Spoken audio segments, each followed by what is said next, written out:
lot of students will benefit from this video because whatever you are saying is like the ultimate advice for JEE. एक एक चीज़ जो आपने कही है, I advise my students and it's just this is what you have to do for 2 years. Hello everyone, welcome to Savai Education's Talk with Toppers. Today we have Sanskriti Sharma, who is one of the toppers of JEE Advanced 2025. She will be joining IIT Roorkee to do her BTech in Engineering Physics. Let's have a chat with her and understand how she prepared for this exam. Hello Sanskriti, कैसे हो आप? सबसे Hello. I'm doing good. How about you? I'm great, and congratulations for this awesome result in JEE Advanced Thank you so 2025. much. Thank you. So, first of all, tell me, how did you feel when you first saw your rank in the merit list? So when I first saw the rank, it was better than my rank in JEE mains, but it was not that good enough. But still happy that I would get something in an IIT. Okay, so great. And why did you choose engineering physics? So engineering physics is a very diverse field. It offers you a lot of opportunities in probably any field that you can think of. You can get into electronics, you can get into computational programming, or any field that you want to, electronics. And electronics was my inclination. That is why I chose engineering Okay, physics. great. So let's our listeners want to hear about your journey of preparing for the JEE Advanced examination. तो थोड़ा सा उसके बारे में बात कर लेते हैं. तो सबसे पहले आपने डिसाइड कब किया था कि आप JEE का एग्ज़ाम देने वाले हो? So like 9th में जब हम फाउंडेशन के लिए सोचते हैं, so I took the foundation batch for PC and I was PCM oriented, but I had to also study biology. Like in 9th they teach you everything. So by the end of 9th standard, I knew that bio was not my thing, and my inclination naturally went towards mathematics. So I opted for PCM like full-fledgedly in grade 11th only. But yes, I did my foundation course 9th and 10th. So Okay. I studied a bit other than my boards also for Okay. Olympiads. Understood. So do you think that foundation makes a difference in your abilities in class 11th and 12th, or it doesn't make a difference? So it depends on how you approach foundation. Okay. Like for me, when I was in grade 9, it was COVID basically. So everything was shut down. So I enjoyed my time in 9th while studying online. So like I was studying for Olympiads, I was studying for other exams, NSCJS and everything. I was doing basically everything because I did not have any other, investment of time. But in 10th, you get that pressure of boards also. You have to perform well in class. So my attention, the amount of time that I could give to JEE reduced on its own. So if you're able to manage, like 2-3 hours every day, then foundation definitely makes a difference. It helps you to build, an approach. It helps you, in your calculation and stuff. So yes, that is where you have an edge over people who start their preparation from grade 11. But if you are hardworking enough, I think you can manage things from 11th and 12th also. But yeah, if you can, afford to get a foundation course with respect to your time and finance both, you should go for it. Understood. So basically, it gives you an edge if you are consistent, but people can still manage if they Correct, start from correct. class 11th. Correct, absolutely. Okay, understood. एक और बात संस्कृति, कि आपने जब ये foundation course लिया तो आपने किन और एग्ज़ाम्स के लिए प्रिपेयर किया? जैसे आप कह रहे थे कि ओलंपियाड्स के लिए प्रिपेयर किया, NSCJS के लिए प्रिपेयर किया. कौन से एग्ज़ाम्स के लिए आपने IIT JEE के अलावा प्रिपेयर किया और उनसे क्या मदद मिली? So in grade 9 and 10th, I was primarily, preparing for NSCJS and Olympiads only. That is, and boards, of course, school exams. Other than that, I did not diversify much because I knew my capacity. I knew if I would, try to increase the number of examinations, I won't be able to focus on the very few that I really want to give. So I limited my options, but I gave, my time for it. Okay, and did those exams help also? NSCJS definitely helps because in ninth and 10th, the level of questions really matches the level in your 11th and 12th. So when I was, studying for NSCJS in ninth, I could really feel the difficulty. But of course, now that I look back, these are the kind of questions you would expect in mains in advance. So if you look from that perspective, it definitely helps. So, your recommendation to a student going into class 9th would be that you should take NSCJS. And what about the Olympiads? Yeah, Olympiads also help you, but Olympiads in grade 11th and 12th, they are of a different level, Okay. naturally. They are different from JEE Advanced. And people say that it's tougher, and I do not completely disagree with that, but the approach of Olympiads and approach of JEE Advanced is different. They are two different examinations. So what happens is that sometimes your approach or the way you see things is just so much, concentrated in one way that जब आप उसे mould करना चाहो कोई और direction में तो थोड़ी डिफिकल्टी आती है तो मैंने 11th 12th में पर्सनली ओलंपियाड्स छोड़ दिया था बिकॉज वो मेरे को मेरी जेई एडवांस की प्रिपरेशन को हैम्पर कर रहे थे तो आई टुक अ डिसीजन कि I let this Okay, but understood. जो लोग बहुत फ्लेक्सिबल हैं अपने माइंडसेट में कि उनको हर टाइप के प्रॉब्लम्स जमते हैं उन्हें एक्सप्लोर करना पसंद है they are very much curious about it Olympiads are definitely something that you should go for. Okay. So, you started your preparation from class 9th by joining a foundation course. There, you studied for NSCJS and Olympiads, which helped you because you were regular. And then, seriously, आपने पढ़ाई करना 11th and 12th से शुरू किया था. Correct. All Correct. right. Okay. So, tell me, how did coaching help you? The most important thing, or the benefit of joining an offline coaching or, of any coaching for that matter is a schedule. The discipline that you need when you are when you are preparing for an exam, especially like JEE or NEET, without a schedule, that's basically doing nothing. I mean, that won't help you. You need something structured for you. You need to know what you're doing and at what stage is that required. Okay. That you have to complete this by this time, and there are tests. You need to attempt this by this date, so that you always have a deadline. You know where you stand, and you are able to complete whatever you want to before time. Okay, understood. Okay, so when you started your preparation in class 11th, there is a sudden jump in the difficulty level in the course, right? From class 10th to class 11, there is a sudden jump in the difficulty level. So, in the initial Correct. few months of class 11th, how did you cope with that? So the first, I think, two chapters of each subject are easier. So there's a rush that you feel that everybody says that IIT JEE is so tough.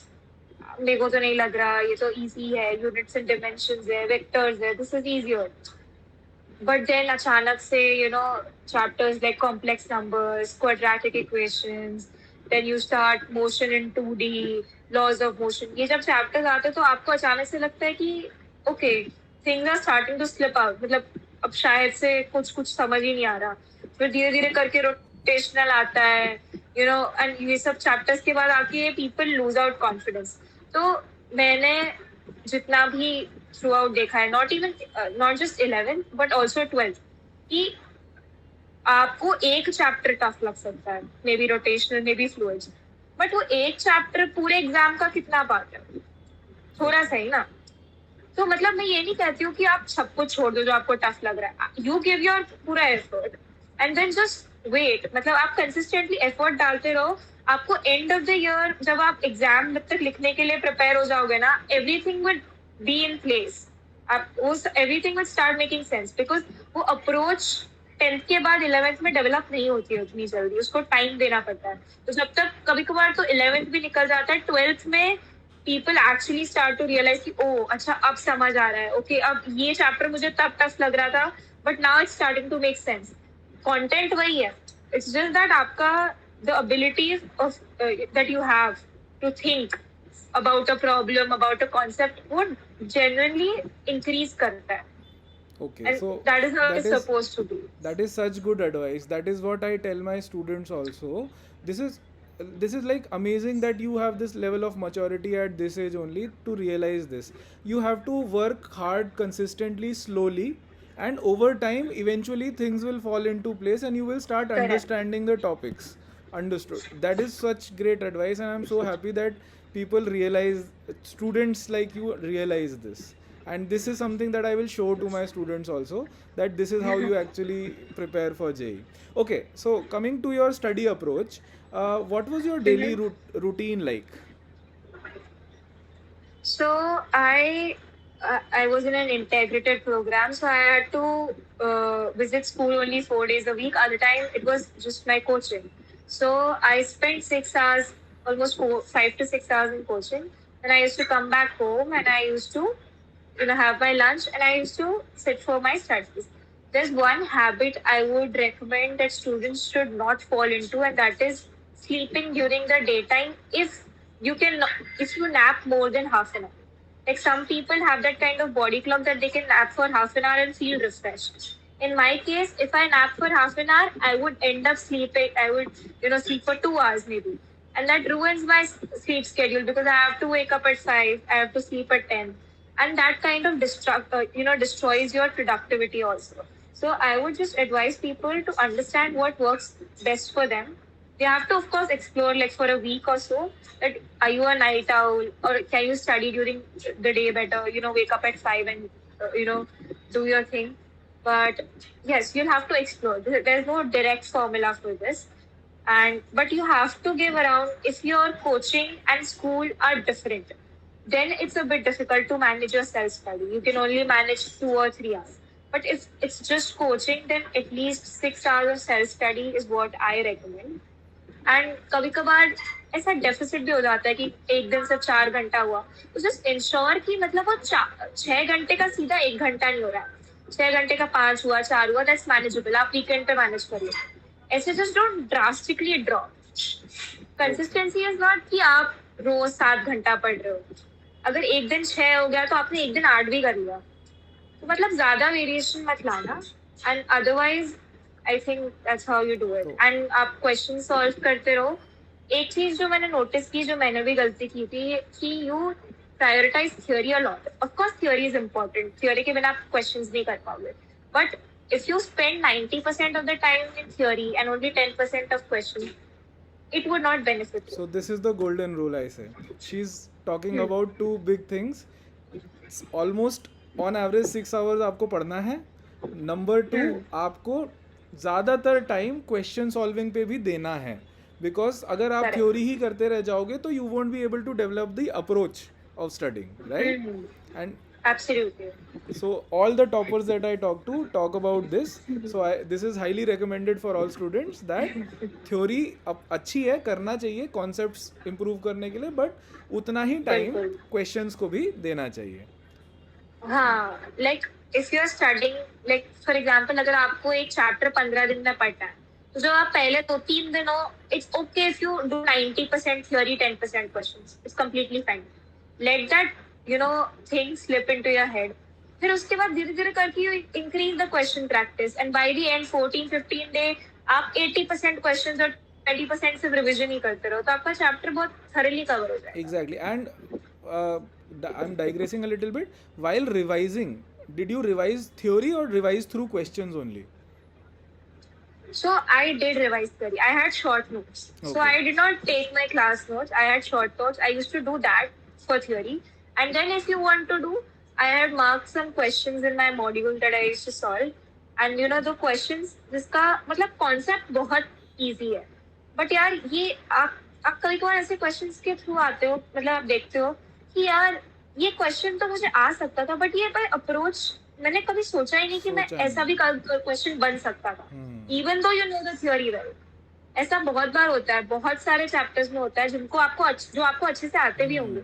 आप एक completely अलग variety discover करोगे, and then you will question yourself कि भाई मैंने तो ये chapter अच्छे से किया था, तो भी ये वेराइटी में सोच ही कैसे नहीं पाया. हाँ, तो वो कोई बात नहीं. वैसे ही क्वेश्चंस को आपको मार्क करना है, वही पर्पस है. आपको सभी पता है तो फिर आप फिर there is no in the wrong improvement. place. You're doing the wrong material. If you know everything. Exactly. तो बेसिकली कांस्टेंट इम्प्रूवमेंट की मेंटालिटी होनी चाहिए. ताकि कोई नया Correct. Approach, and I tell this to my students also, अगर आपको कुछ नया वैरायटी दिखती है, don't feel personally bad about it कि आप ये सोच नहीं पाए. Just remember it, because your objective is to score well in the exams. Because I Correct. see a lot of students, especially the good students, who basically take it personally कि मैं ये solve नहीं कर पाया, and then they start getting demotivated. तो वो negative approach से better ये positive approach है कि remember those questions. You should always keep them with you in your head at least, so that if in the exam you find a new variety of a question and you have this approach in mind, you can use it. Okay. Absolutely. So, moving forward, tell me, physics, chemistry, math, सबसे favorite और सबसे बेकार कौन सा लगता था subject? 11th में अगर आप मुझसे ये सवाल पूछते, I would have said physics. सबसे अच्छा. But let me tell you one thing. मेरा सबसे highest marks, चाहे वो मेंस हो, बोर्ड हो, एडवांस हो, फिजिक्स में ही आया. That is what I say. जो chapters, जो topics आपको शायद अभी नहीं पसंद आ रहे होंगे ना, they turn out to be the most scoring end तक if you stick, मतलब throughout the journey. Okay. So don't give up. Wait. वो चीजें, you know, बैठने में थोड़ा वक्त लग सकता है. It depends on people. हो सकता है आपके आजू बाजू जो लोग हैं उनको बहुत easily समझ आ रहा हो, बट आपको लगता है यार मेरे को ही क्यों नहीं आ रहा, बाकी सब लोग तो कर ले रहे हैं 2-3 मिनट में सवाल, मेरे को 4, 5, 7, 8 मिनट क्यों लग रहा है. इट्स ओके, वो सबका लेवल अलग होता है. एट द एंड आपको उस दिन एग्जाम में उसको 3 मिनट में करके आना है. You still have time to develop that kind of. तो फिजिक्स मेरे लिए वो सब्जेक्ट था जिसको मैंने एंजॉय नहीं किया पर्टिकुलरली, बट 12th में आते आते जब मुझे चीजें समझ आने लग गई, I started to enjoy the subject and now I am pursuing engineering physics. So you see how tables turn. So initially मेरा फेवरेट था chemistry. I used to love physical chemistry okay the most. उसके बाद struggle आपने physics में किया, but it would have taken you a lot of work to improve yourself in physics, right? जैसे 11th से 12th में transition आया होगा, पर 11th में आपने बहुत हार्ड वर्क भी किया होगा, right? So like how did you, what was your plan for physics if any? So physics में आई स्टार्टेड ऑफ क्योंकि मेरे मार्क्स ना 2-3 टेस्ट के बाद गिरने लग गए थे, लाइक 3 चैप्टर्स के बाद गिरने लग गए थे. तो व्हाट आई स्टार्टेड वाज कि पहले मैं थ्योरी अच्छे से करती हूँ, बिकॉज शायद से मुझे उधर प्रॉब्लम हो रही है कि क्वेश्चंस पे स्टार्ट ही नहीं कर पा रही, कुछ सोच नहीं पा रही, तो कैसे चलेगा. So I did the theory, I wrote everything down. Note making again very important. आपको लिखना, आपको पता होना चाहिए कि क्या चल रहा है, and you revise it every day. तो मेरा सबसे मैक्सिमम टाइम रिविजन फिजिक्स में ही जा रहा था. एंड रिवाइज करने के बाद क्वेश्चन सॉल्विंग. क्वेश्चंस में स्टार्टिंग में, लाइक अगर आप अपने इनिशियल ईयर में हो, 11th में हो, 12th में हो, तब तो आप आंसर्स बिल्कुल भी मत देखो. यू सॉल्व इट एंड तक 10 मिनट करो, और अगर उसके बाद भी अगर नहीं आ रहा है तो just see a hint of the solution, like थोड़ा सा देख लो, फिर उसके बाद ट्राई करो कि अब भी तुमसे हो रहा है क्या. हाँ, एग्जैक्टली. ऑलवेज क्वेश्चंस ऐसे होते हैं, करेक्ट, कुछ क्वेश्चंस ऐसे होते हैं जिसमें आपको थोड़ा सा स्टार्टर दे दो, आपको समझ आ जाता है कि अरे यार ये करना था. बट कुछ क्वेश्चन होते हैं जिनका आप पूरा सोल्यूशन देख लो, उनका भी सब, उसके बाद भी आपको नहीं समझ आता. तो इट्स ओके, उसके लिए आप अपने फैकल्टी को कंसल्ट करिए, उनसे बताइए, वो आपको बता देंगे. Of course there are some questions जो पहली बार में नहीं समझ में आते, स्पेशली एडवांस के पीवाईक्यूज जो होता है. ये बहुत लगता है कि भाई, ये बहुत लगता है कि जब आप प्रिपेयर कर रहे हो, तो स्पेशली 11th में, कि यार अगर ऐसा क्वेश्चन मेरे एग्जाम में आ जाता तो मैं तो कुछ भी नहीं कर पाऊंगी. ये एक बहुत बड़ा फियर रहता है. बट ऑफ कोर्स मैं यही बोलती हूँ ना, क्वेश्चन पेपर में सिर्फ एक चैप्टर से क्वेश्चन नहीं आते. आप अभी से मत सोचो कि एग्जाम में क्या होगा. आप बस ये सोचो कि ये चैप्टर जो आप अभी कर रहे हो, इसके टेस्ट में आप कैसे इम्प्रोवाइज कर सकते हो. Don't look at the top of the mountain, just take one step at a time and you will get through. Absolutely. Okay, let's move on to the next question now. So tell me, there must have been down periods in your preparation also where you felt mentally कि कहाँ फंस गए, क्यों कर रहे हैं, शायद नहीं होगा, right? तो what happened there and how did you cope with that? So I think मेरे पूरे 2 साल के प्रिपरेशन की मैं बात करूंगी, तो उसमें ऐसे 2 मेजर फेजेस थे. First phase was 11th standard day, जो एंड के 3 महीने होते हैं ना, उसमें, बिकॉज उसके वो टाइम पे ना आपका फ्लूइड आ चुका होता है, रोटेशनल आ चुका होता है, फिर उसके बाद थर्मल प्रॉपर्टीज ऑफ मैटर, ये सब अच्छे अच्छे चैप्टर्स जिनसे एडवांस में बहुत सारे क्वेश्चंस बनते हैं, ऐसे वाले आगे होते हैं। एंड जब आप इनकी एडवांस के पीवाईक्यू सॉल्व करते हो मेंस के बाद, तो आपको यही लगने लग जाता है कि भाई ये तो हो ही नहीं रहा, फिजिक्स में तो कुछ भी नहीं बन रहा। मेरा major source of tension was physics only, क्योंकि केमिस्ट्री कहीं ना कहीं बन रही थी। Organic was a problem for me, I will be very honest, but otherwise chemistry बन रही थी, मैथ्स भी थोड़ा थोड़ा हो रहा था, बट फिजिक्स नहीं हो रहा था। Unlike maths में क्या होता है, even if you score, if you are able to understand 40% of the paper, that works for you. Physics में that's not the case. You need 70-80% of the paper in at least a mains. तो वो नहीं हो रहा था, and मुझे लगा कि यार इतने में तो कोई परसेंटाइल ही नहीं बनेगी, कुछ बनेगा ही नहीं। 12th छोड़ो, 11th का ही नहीं बन रहा। एंड ये तो काफी हाई वेटेड चैप्टर्स है। तो सब लोग वेटेज देख के ना अपना मन पहले से ही बना लेते कि मैं इस चैप्टर पे ना ज्यादा ध्यान दूंगी, इस पर कम ही दूंगी, इसको 2-3 दिन में निपटा। ये मत रखना, जितना टाइम आपकी कोचिंग आपको पढ़ा रही है उन्होंने सोच समझ के ही दिया है वो टाइम। तो गिव योर बेस्ट अभी, ये मत सोचो कि उसका वेटेज 2% ही दिख रहा है। मगर अगर वो उस साल जो एडवांस वालों को मूड आया, उन्होंने 3 क्वेश्चन डाल दिए, तो क्या दोगे आप जवाब? तो ये वेटेज वाला अभी से तो बिल्कुल भी नहीं देखना चाहिए। वो वेटेज तब देखनी चाहिए जब आपके एग्जाम में ना 1-2 महीने बाकी हो और आपको रिविजन में प्रायोरिटाइज करना। That is the only time you should look at weightage. तो मैंने ये सब गलतियां 11th में कर दी कि वेटेज देख लिया कि हाई वेटेज चैप्टर नहीं आ रहा है मुझे। आई वाज लाइक 12th कैसे ही आएगा, इलेक्ट्रोस्टैटिक्स एंड मैग्नेटिज्म, ये तो 12th के पहले चैप्टर्स होते हैं जो बहुत लाइक अच्छे क्वेश्चंस बनते हैं यहाँ से। आई वाज लाइक यही नहीं हो रहा, वो कहाँ से होगा? तो उस टाइम पे बहुत मन किया था कि क्या करेंगे करके, सीईटी का प्रिपेयर कर लेते हैं या कुछ और कर लेते हैं। बट आई वाज लाइक कि अभी इतना डाल दिया है, मेरे लिए तो ऑलमोस्ट 3 साल हो गए थे। आई वाज लाइक अगर आपने 3 साल का एफर्ट डाला है तो आप करके क्या मतलब? एंड वो एक होप रहता है ना कि 12th का वेटेज ज्यादा है, मे बी 12th थोड़ा इजियर भी कहते हैं लोग, तो that hope made me stay. And I think दूसरा फेज वाज जब मेरा मेंस के दोनों अटेम्प्ट हो गए थे, एंड मेरा मेंस 2 का जो परसेंटाइल था वो कम था मेंस 1 से। And I was really disappointed कि भाई मैंने मेंस के लिए प्रिपेयर और मैंने एफर्ट डाला आफ्टर मेंस 1, फिर भी मेंस 2 में मेरा उससे खराब परसेंटाइल आया। इवन जो अगर मार्क्स में इम्प्रोवाइज हुआ या फिर डिफिकल्टी में इम्प्रोवाइज हुआ, स्टिल परसेंटाइल तो इज अ रिलेटिव गेम ना। I lost their. तो आई वाज लाइक कि इतना मेहनत करने के बाद मेंस में ही नहीं हो रहा, तो एडवांस में मैं क्या ही होप करूं? तो तब अब वही बात, again I said the same thing कि भाई 4 साल निकाल लिए, अब बेयरली 1-1.5 महीने का प्रेप बाकी है एडवांस के लिए। क्या जाता है, कर लेते हैं ना कुछ तो हो ही जाएगा। इट्स नॉट मेंस है बैकग्राउंड में।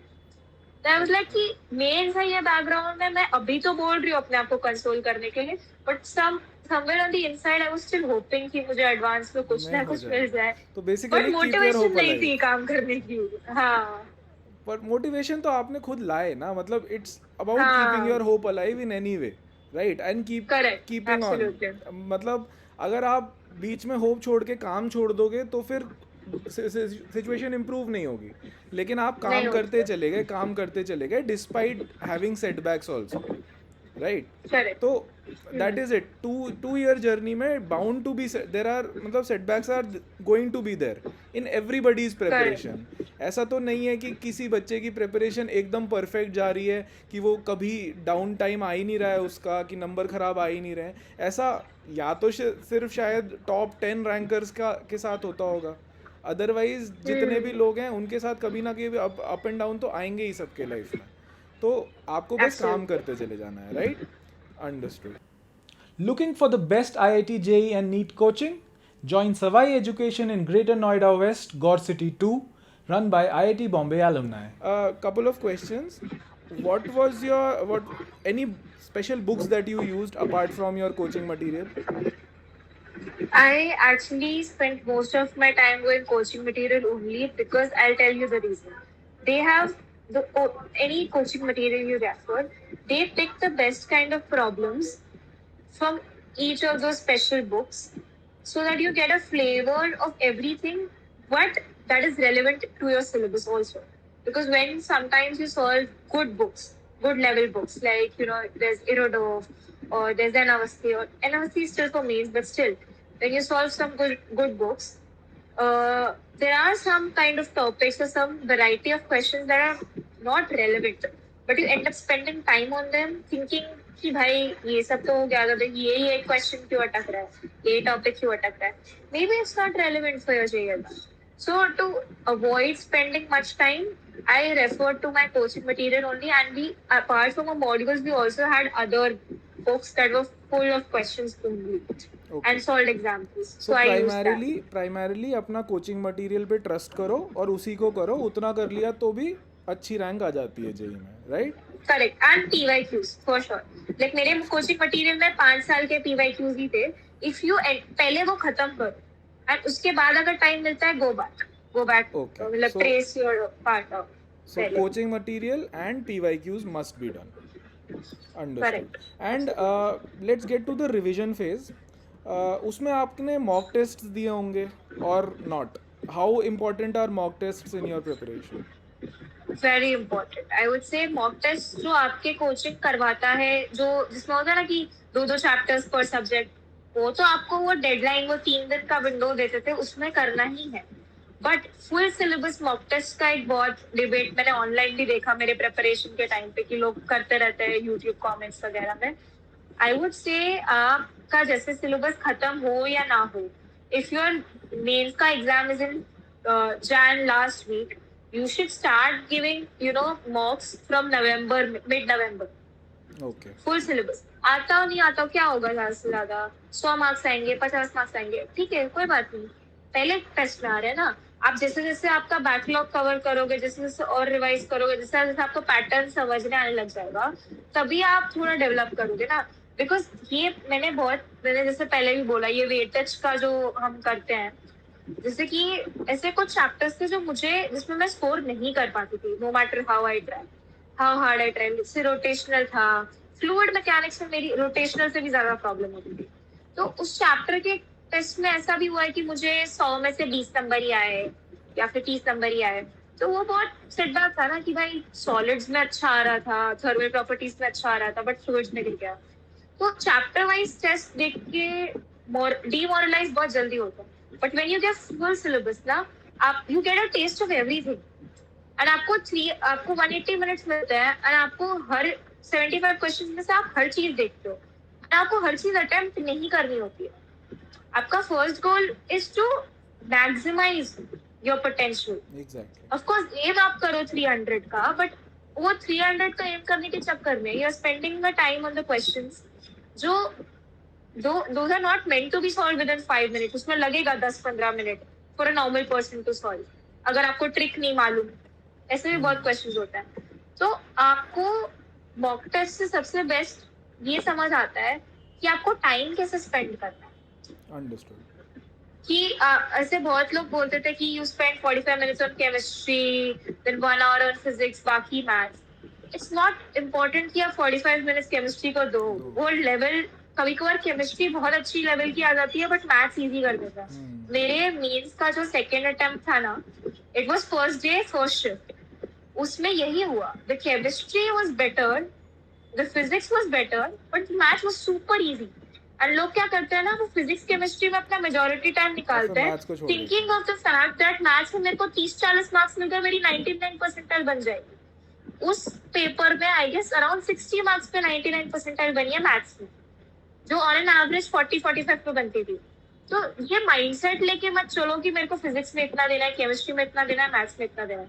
तो मॉक टेस्ट का सबसे बिगेस्ट यही बेनिफिट होता है कि हर paper brings a different flavour on the table, और आपको हर चीज का कहीं ना कहीं आइडिया लग जाता है कि भाई अगर ये हुआ तो भी मुझे आता है कैसे हैंडल करना है, ये हुआ तो भी मुझे ये कैसे हैंडल करना है, मेरे को मालूम है. बट ये this is something that you only learn once you analyze your marks. देना तो एक अलग बात है, बट बैठ के मेरा ऐसे होता था, लाइक मैं मेरे मॉक टेस्ट 2.5 घंटे में खत्म करती थी. आई वाज लाइक कि मैं 3 घंटा नहीं दूंगी, बिकॉज मैं अभी घर पे बैठी हूँ या फिर कोचिंग में बैठी हूँ और 2.5 घंटे में टेस्ट दे रही हूँ. वो तो विदाउट प्रेशर है ना.